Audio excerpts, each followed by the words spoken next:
All right then, guys, welcome to the Good Podcast. I'm your host, Rob Watson, and I've got a great guest lined up for you today. His name is Danielpinchbeck.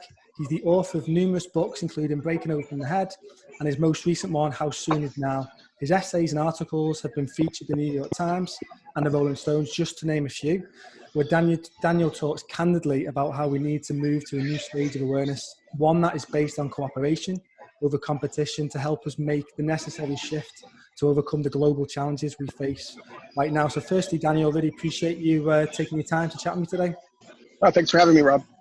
So I've been really delving into you recently, and you've got quite an unorthodox sort of like journey and approach to actually becoming a writer and, you know, an author. So I'd like to kind of like wind it back a little bit to the beginning, just so the listeners can get an understanding of your journey that you've gone on and how it's evolved.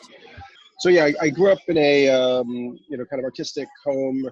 My father was a painter, and my mother was a author and a book editor. She actually wrote a number of books, including a memoir called Minor Characters. So yeah, I always wanted to be a writer. I grew up in New York City.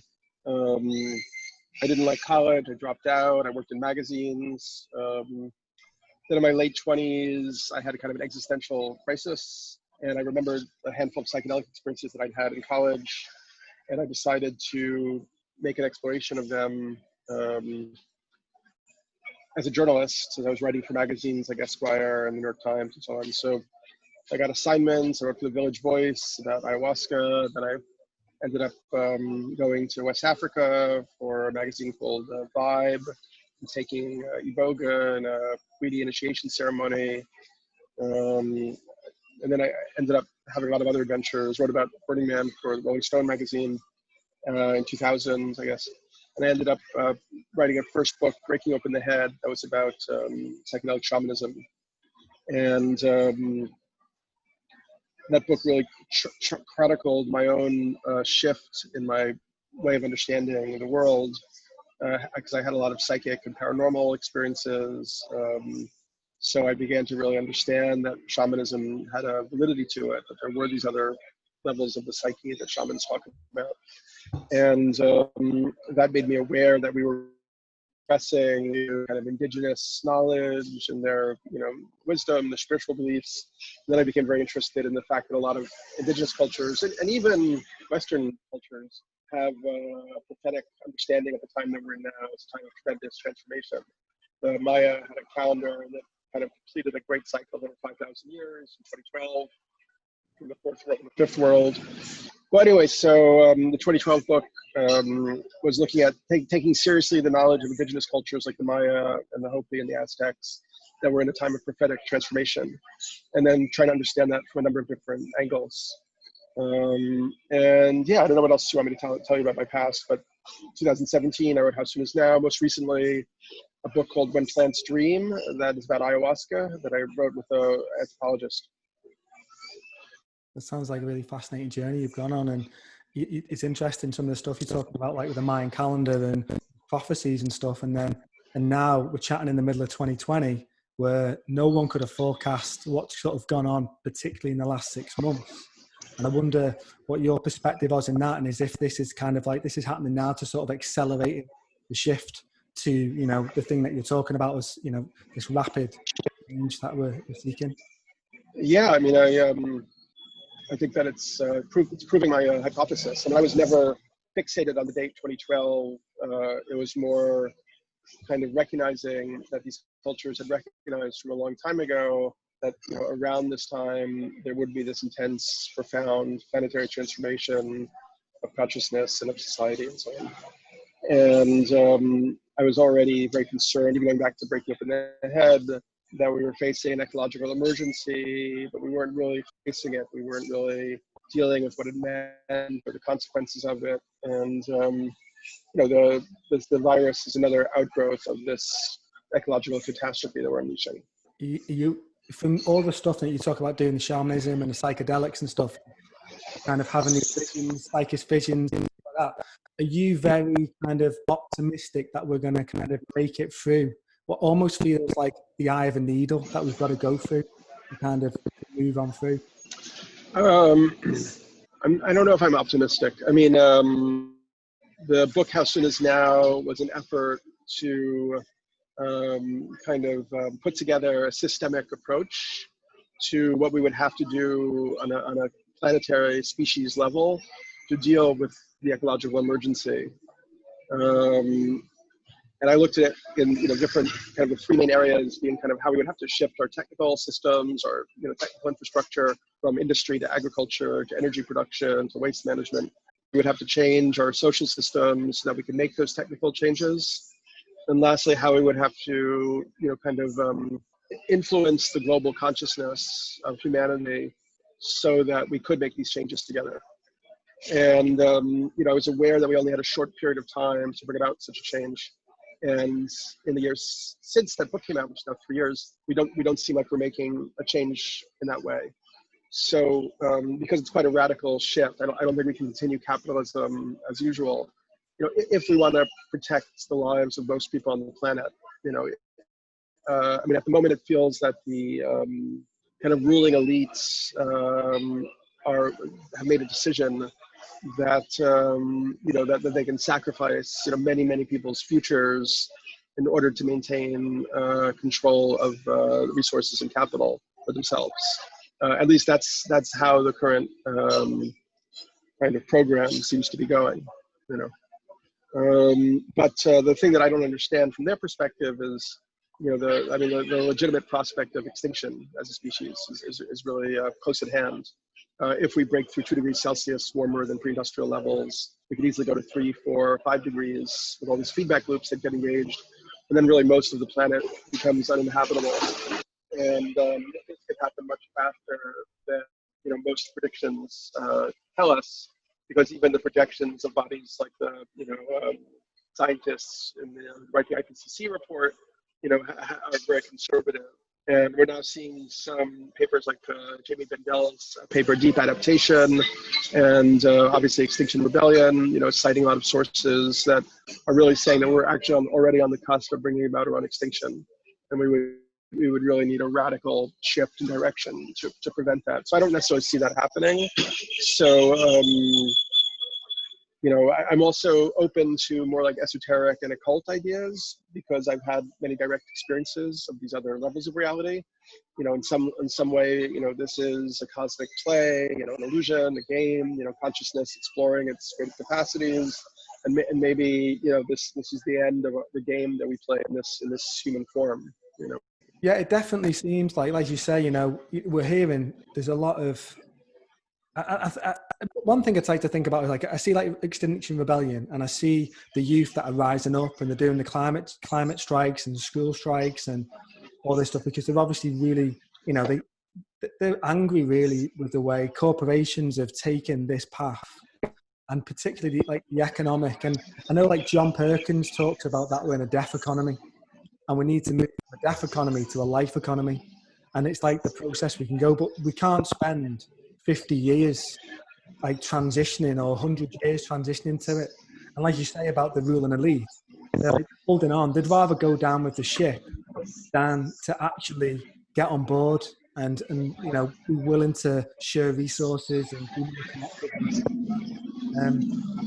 But it's interesting because I've been watching some other stuff recently, and I don't know. I'd like to get your perspective on, say, Michael Moore's recent documentary. Have you seen it? Where he's Sure. Quite he challenges a little bit of the renewable energy plans, because you actually need fossil fuels to create them and to potentially manage them. But I know that documentary in some places was some of its content was 10 years old, and it's not necessarily where we are now. So I'd like to get your perspective on that, and how is the technology sound enough right now to make sure that we don't need to turn on the gas and the fossil fuels?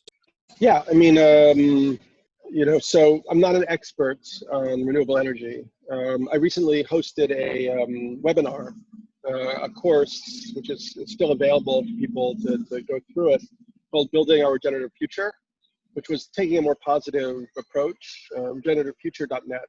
And we had my friend Amanda Ravenhill, who directs the Buckminster Fuller Institute in San Francisco, and she particularly addressed Planet of the Humans, the Michael Moore film. And her argument is that actually renewables have become far, far more effective, like, exponentially, like 10 times, 30 times more effective than they were a decade ago.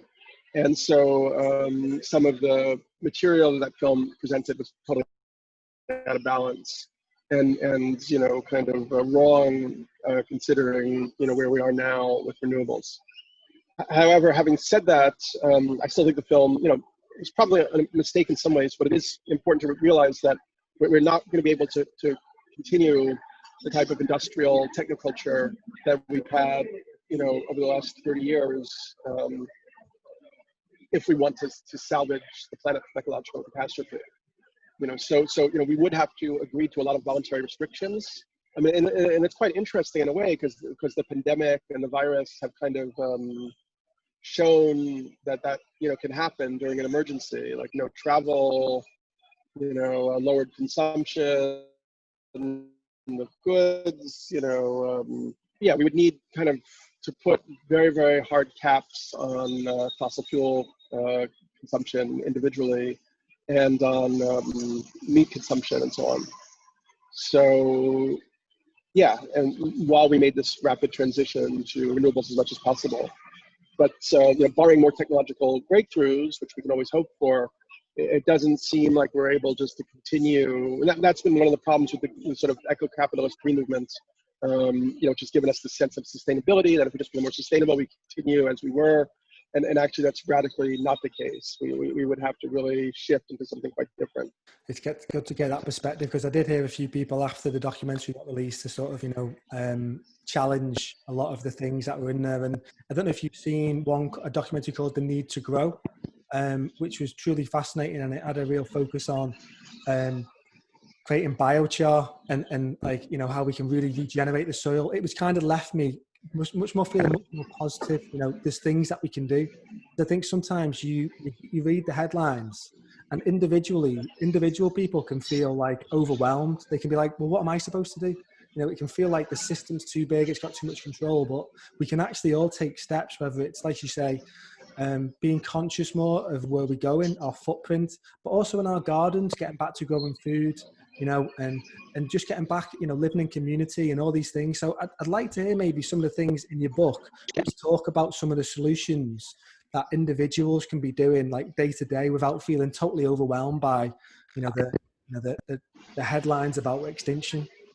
I guess there's two pieces of that. I mean, the fact is that yes, people can make individual changes to their consumption, but that obviously is not really going to impact the situation. We really need systemic change that has to come through governments. We need large-scale mobilization, of capital of all sorts: financial, technical, creative, human capital.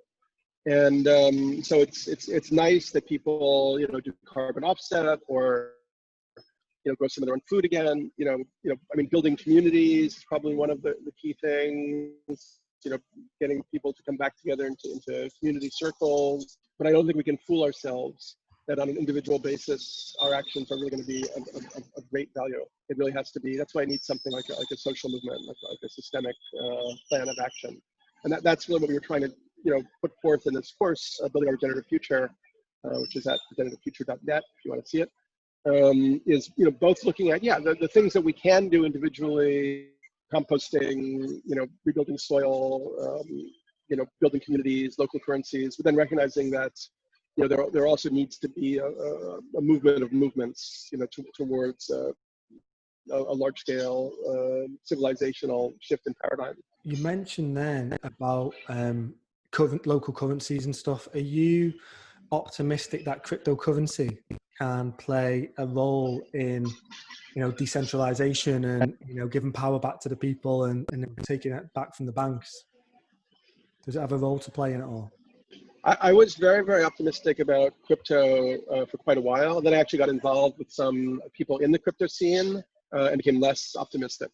There is a book called The Politics of Bitcoin, Software as a Right-Wing Ideology.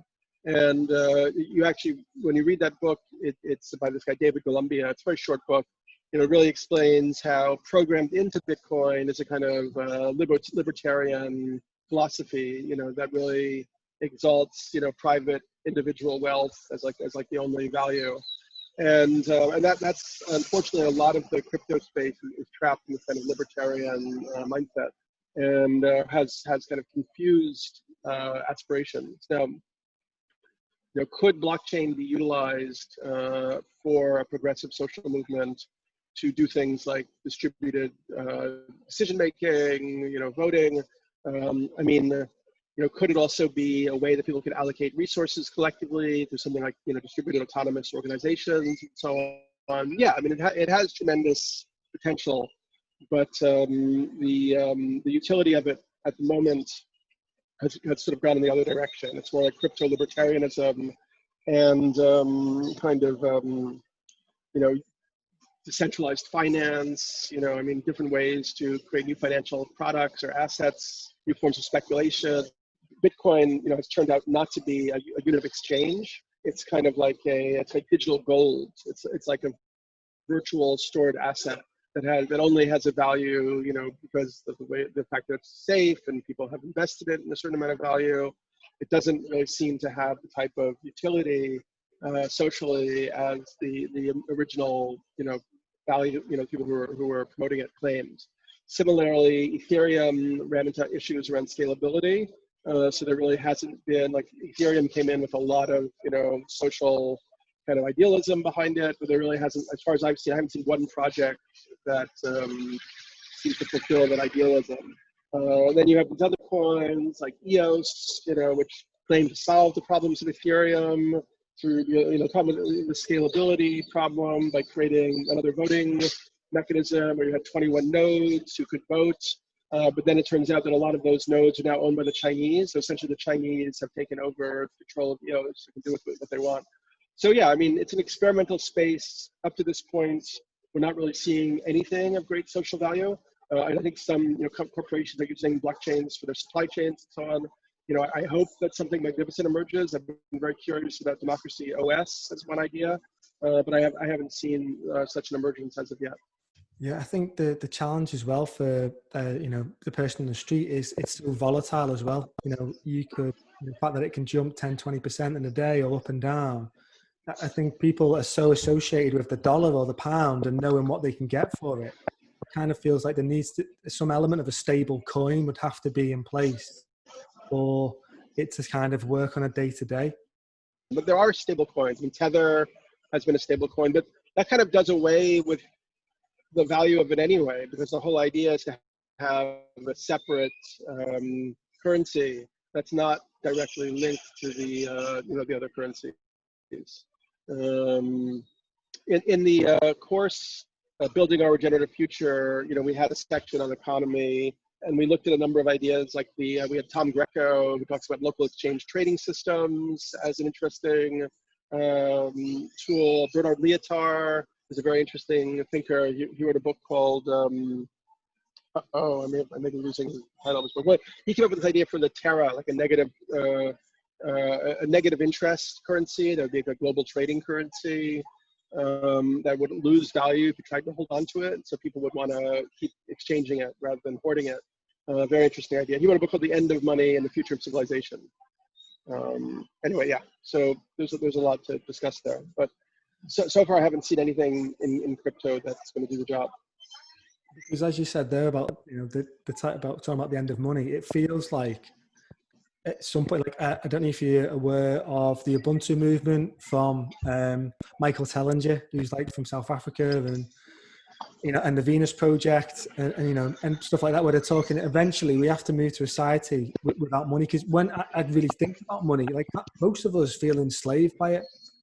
The element of feeling as soon as you're born into debt in many ways. And as soon as you go to college or university, you're leaving that with a massive amount of debt around your neck. And it feels like people can just get like stuck in it. And what are your thoughts in the transition to eventually a no money society? Is the likes of universal basic income, is that part of the solution so people don't feel so just like for instance, when the pandemic hit, so many people first were thinking about food security, money, are they going to have enough? And it kind of feels like to move to this world that we want, this utopian version of the world, some much better version of money or no money that we transition to eventually has to be, the thing that's the best possible outcome for humanity.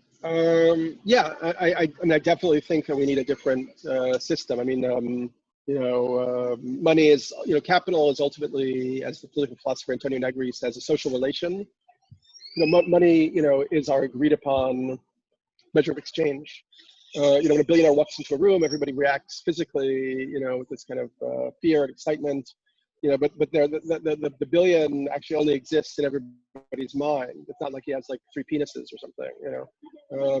So we reified these kind of social constructions, and that's really what our whole society is based on, right? Like the Federal Reserve or the central bank.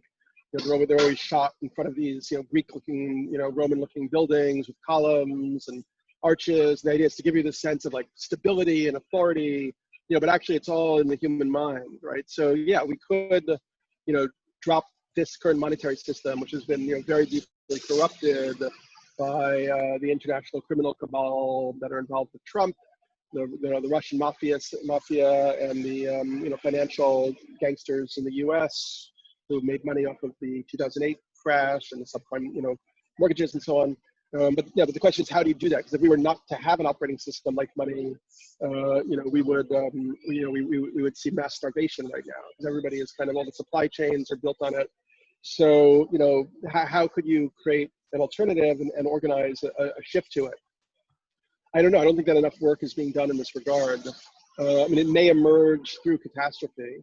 So we're already seeing like mutual aid societies emerge. We're seeing, efforts at creating barter networks. From what I wrote about in How Soon Is Now, for me, the solution is not doing away with having, we need to have some unit of exchange, and, it probably should be something that is portable to a certain extent, because I don't think we want to just annihilate any difference between people. But it shouldn't be, somebody shouldn't be allowed to have 130 billion while other people are starving. That's just insane, the situation now. So, the way to do that, it looks like a mixture of different, like an ecosystem of ways to exchange value. Like a negative trading currency like Terra that Bernard Lietaer writes about globally, plus local exchange trading systems where manufacturers and service providers get together to issue zero interest loans, plus time banks where people can just share their time or resources, mutual aid networks. So, it could be that what replaces the current money system is a sort of complicated ecosystem that would somehow be made seamless through like a digital platform that people could access really, really easily. But I haven't even seen anybody come close to that yet. Well, hopefully, like you talk about, sometimes it takes crisis for us to make the shift. And I think, what's happened this year is affected everyone on some level, and you can't sort of bury your head in the sand anymore. So hopefully, I do know from after the 2008 crash, a lot of sort of forward-thinking companies were born by then. So it would be great to think that some of the stuff you're talking about, it means that people aren't just going to go on and think, oh, it's okay, we've got time. But actually now it's like, no, we've not got time. We need to be creating these solutions right now and giving people an option. Giving them, at least just giving people an option. Some people have, you see it with friends, family, everything, society. They're so kind of, it's a bit like The Matrix, the film, they've taken the blue pill, and that's just kind of a kind of way of seeing the world. And, I think people are taking the red pill more than ever now from what's happened and waking up. So I'm cautiously optimistic about the shifts and the change that can potentially happen. But who knows?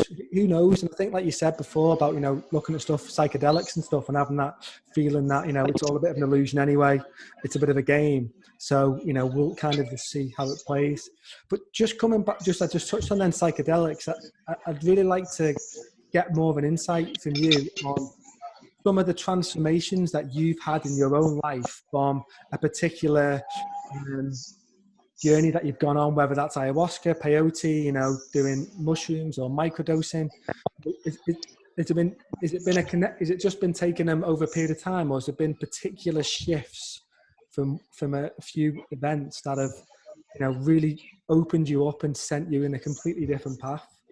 I had many really profound transformative psychedelic experiences that profoundly shifted my understanding of the nature of reality and the universe, and my sense of identity and so on. However, one thing that I discovered in my personal path is that that psychedelics also have a lot of dangers, and I feel now the psychedelic movement is so focused on the positive and the healing.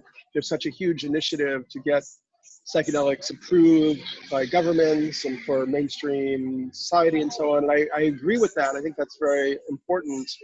And but I also would say there are a lot of dangers to psychedelic use. They can lead to ego inflation. They can lead to distorted perceptions. If you haven't dealt with your own, because psychedelics are called non-specific psychic amplifiers. So they amplify all of the contents of your psyche. So if you haven't really done the shadow work and dealt with your own shadow material, which is an ongoing, lifelong process, right? Because the shadow always returns to some new form. You may think you've beat it, but then it pops back up again. Then you can end up amplifying the shadow material, your own dark side. So while I had many amazing positive experiences in psychedelics, there were times when I also think they had a negative effect on me personally. And I think a lot of times what we're seeing now is when people go through an intentional guided process with psychedelics, maybe particularly if they don't have a lot of experience with them, that's when they have like a most tremendous effects, like whether for post-traumatic stress disorder, they're using MDMA to treat veterans from the Iraq and Afghanistan wars with PTSD, and they're finding like a 60% cure rate. And the effect is so pronounced that the FDA, has fast-tracked MDMA as a potential legal treatment for PTSD. Similarly, we're seeing use of psilocybin for obsessive compulsive disorder, ketamine for depression.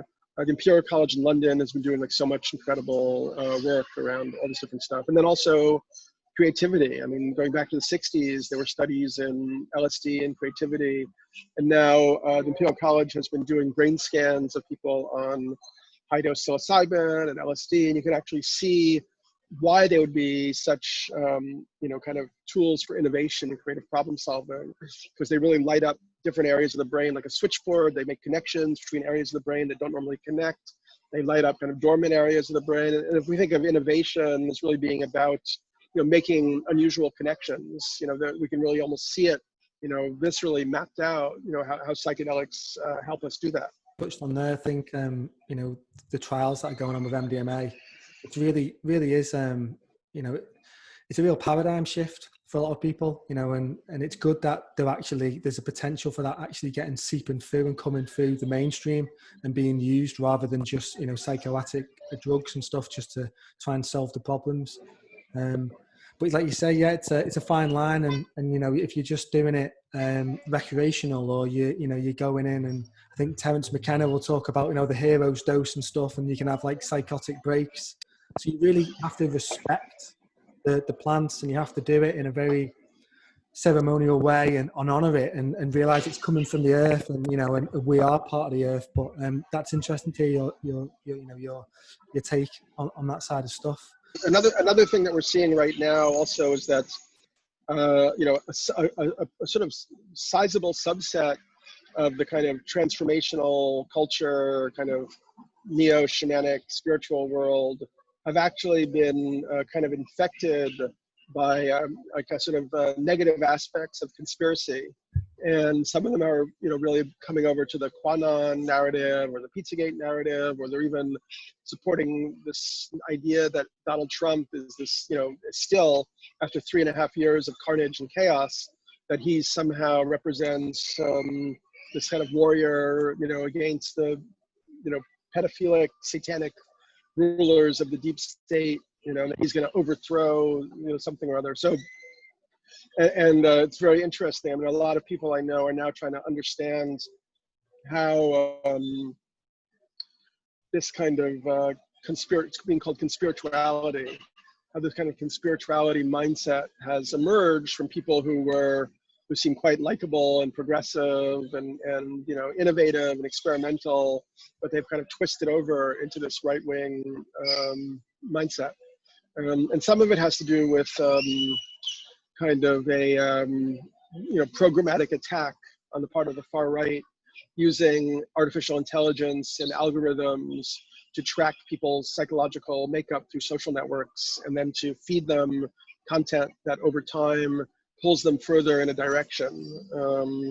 So that's what's been happening right now. And it's quite scary, because I actually do think that the US is suffering a kind of, authoritarian collapse, and the potential actually for a kind of, fascism. And we're actually seeing things where, like, Trump recently, in ads for Trump on Facebook, they were using the symbol of an upside down yellow triangle, which was a symbol that the Nazis used for political prisoners in the concentration camps.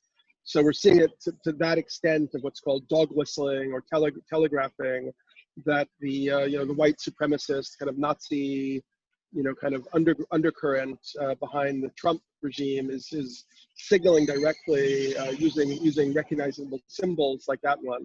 I think that's the only time that Facebook actually stepped in and banned an ad. So I'm very troubled by the split in the progressive psyche between people who have absorbed this kind of conspiracy narrative in a negative sense, and are not recognizing that what's really going on is a far right takeover.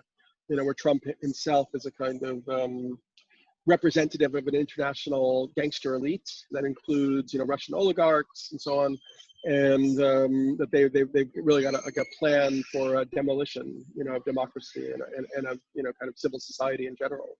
And you see it now on social media. I know, like, Daniel Schmackenberger was speaking about it, really interesting, on Rebel Wisdom podcast. And he was talking about, because people are just trying to hold on to get a sense of what's going on in the world. And for them, when there's loads of uncertainty, they either want to jump to the narrative that there's no conspiracies, or they go to the pendulum swings far the other way, and they're holding on to the far right, you say the extreme conspiracies that are going on, just to get a sense of feeling like they want to get a bit of control and understanding of the world. But we're seeing it so much now, and like you talk about, like, social media and the algorithms of how it's playing on everyone. But there's such conflict. People aren't able to come together now and have a proper conversation. Even someone who's left wing, right wing, it seems so polarized. And I think that's you talk about the election that's coming up this year with Trump. Whoever gets in, feels like there's going to be chaos anyway, because people are going to be up in arms if Biden gets in, or up in arms if Trump gets in. It's like there's no kind of, like, if only Bernie Sanders was going to be running, and if he had actually got in, I'd really be quite optimistic. I think a lot of people who would be behind Trump would actually become behind Bernie Sanders. And yeah, I mean, what's turned out to be the case. I just finished a very good book by this woman, Sarah Kendzior, called Hiding in Plain Sight, that was on Trump's rise to power. She'd actually predicted it early.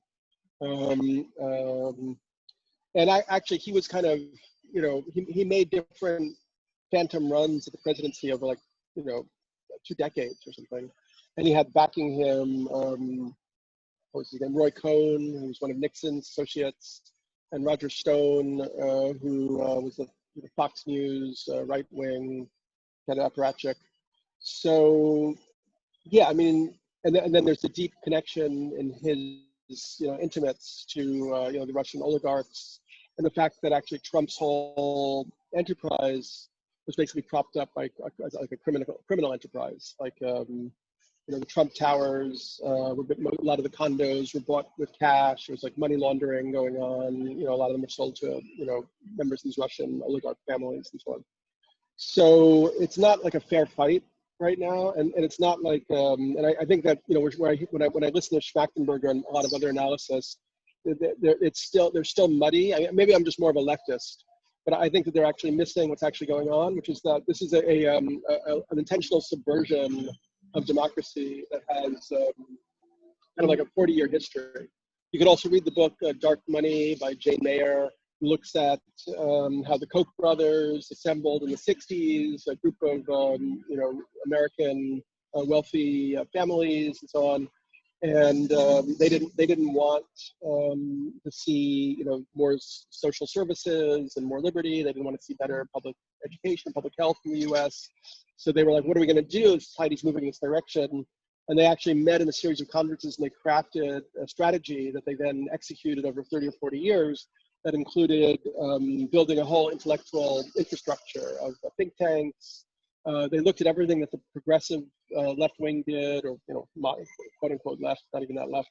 So they said, okay, we need social movements that look like the progressive social movement. So we created the Tea Party, and then they ended up with Citizens United, kind of subverting the whole, putting slush money back into the political process and so on. So yeah, this is a long-term agenda, and it's a combination of kind of these fossil fuel barons and Russian oligarchs and probably other people who are part of an international financial conspiracy, like the Deutsche Bank, for instance. And so that's really what's going on. And what's sad for me is that a lot of people are just missing the obvious analysis. Like Michael Tellinger, for instance, you mentioned him as the founder of Ubuntu, but he's actually a frothing wingnut of a right winger who believes that Trump is one of these savior characters, and doesn't think that thinks that the whole coronavirus is a conspiracy and nobody should be wearing masks and so on. So yeah, it's a very creepy time. People have been unable to identify the enemy properly, and until they start to do that, there's really no hope of getting our shit together. Who knows what's going to happen for the rest of the year and the future. We can just kind of do our bit, keep having these kind of conversations, keep sharing information. And I listened to I haven't actually signed up on it yet, but I was listening to a you talk with a couple of I think it's talking about your event that you're doing, your online course for the past month, with there's a guy that lives in Wales, the filmmaker. Bruce Parry. Yeah, and I thought that was really interesting, just hearing about you guys chat for an hour and this course that you've got. And it feels like if people can wrap their head around that and wrap their head around, the series in the course, they're going to have a much better understanding of what's going on and actually how they can play their part in the shift. I mean, that was our hope on doing it. We didn't even go into this, the Trump stuff too much, the political analysis stuff. But yeah, that it was more of an effort to say, okay, like, what are the necessary pieces of the alternative paradigm that need to come together, that extend from how you take care of your personal, health and sovereignty, all the way to how do we work together to build some type of collective movement. Community seems to be that we touched on a bit early on, but it seems to be a key part of this, was building community, not just like, with our neighbours, but actually making the shift. Because I get really excited by the eco communities that are popping up. You've got one in Wales called Lamash. You've got the ones, there's ones over in Portugal and northern Scotland and all these areas. And it seems like this more intentional way of living, to feel like we're going to be a bit more robust, when the next pandemic hits, which could be, a 5 times 10 kind of influence. We're going to need our community. We're going to have some closed loop systems where we're able to feel like we're not just dependent on, something getting shipped in from China or coming in from Europe or wherever. It seems that feeling that, we've kind of, we've got more resilience, and it seems like resilience seems to be a key thing for me in my life and what I'm attempting to build. And just get your thoughts maybe just on that. Yeah, I mean, that's definitely, a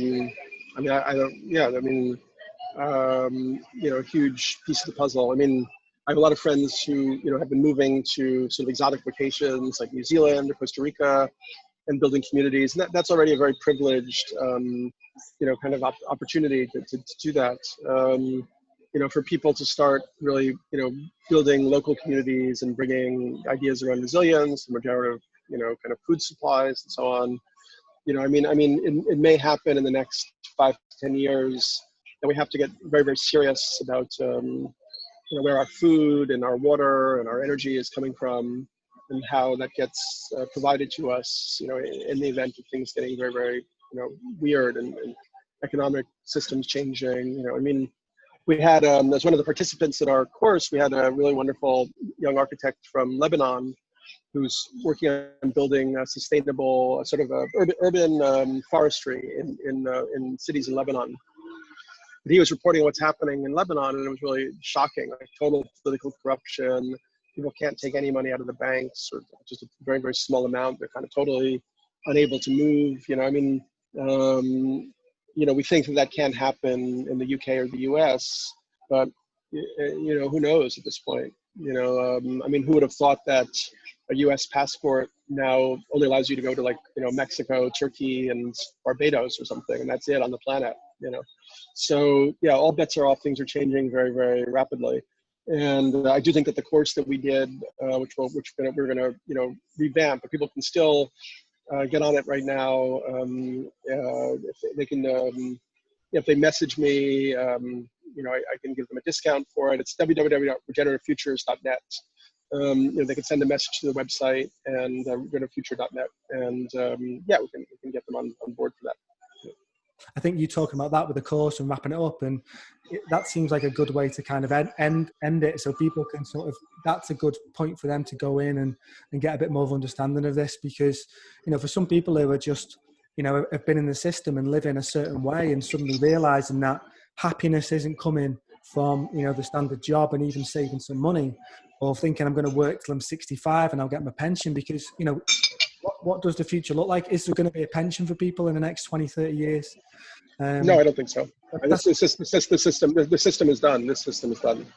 Yeah, so people are going to have to use people power. They're going to have to organize in communities and social movements, both to take care of themselves and to, restructure these governing institutions, whether they're corporations or government, which are often very embedded with each other. I'll be forever an optimist with what we can kind of do, but it's not going to be, I think there's going to be a lot more stuff's going to have to break down before we can see, there's going to be green shoots popping up all over the place, but actually if you just turn on the news or you get a sense of what's going on, it can look pretty bleak at times, but there's definitely solutions out there for us. And us talking, many other people talking about all these things at the moment gives us some optimism for making the shift. That's what I think anyway. But have you got anything you want to anything last thing you'd like to just say with the listeners and stuff, just as a bit of a wrap up before we call it a day? No, I think we're good. I mean, my books, Breaking Open the Head on Psychedelic Shamanism, 2012, The Return of Quetzalcoatl, and the Prophecies of Ancient Civilizations, how they apply to our current situation. How Soon Is Now, offered a systemic kind of design alternative to contemporary civilization, looking at the ecological crisis as a collective rite of initiation for humanity. Regenerativefuture.net is a course that I did with about 30 guest faculty. They were considering the different aspects of the new paradigm, like food, health, economy, community, culture, consciousness. And yeah, that's about it. I'm on Facebook, I'm on Twitter, yada, yada, if they want to follow. And it's great to hang out. Good to meet you. Yeah, that sounds great. And I'll include all the show notes as well, so people can check out the links as well to your stuff. But yeah, honestly, Daniel, it's been a pleasure chatting to you, and I really admire everything you've been doing, and you're helping, many thousands of people with your work and stuff, and long may it continue. Thank you, sir. Have a great day. I like your loft in the background too. It looks like a nice spot. Yeah, it's a good spot. Thank you very much. There we have it, guys. There's today's interview with Daniel Pinchbeck all wrapped up. I'll include all the show notes to our chat on the website, so you can check out his books and you can hear about his courses and get a greater sense of, of his work and the people that he's connected with and who he's collaborating with. Yeah, so anyway, guys, if you've enjoyed this, please share this episode with a friend. I'd really appreciate it. If you're listening to it or watching it on YouTube, you can subscribe to the channel and get notifications for when new episodes are available. And if you listen to it on Apple, I'd really appreciate if you give me a review. That would be amazing. And yeah, guys, hope you've enjoyed it, and have a good day.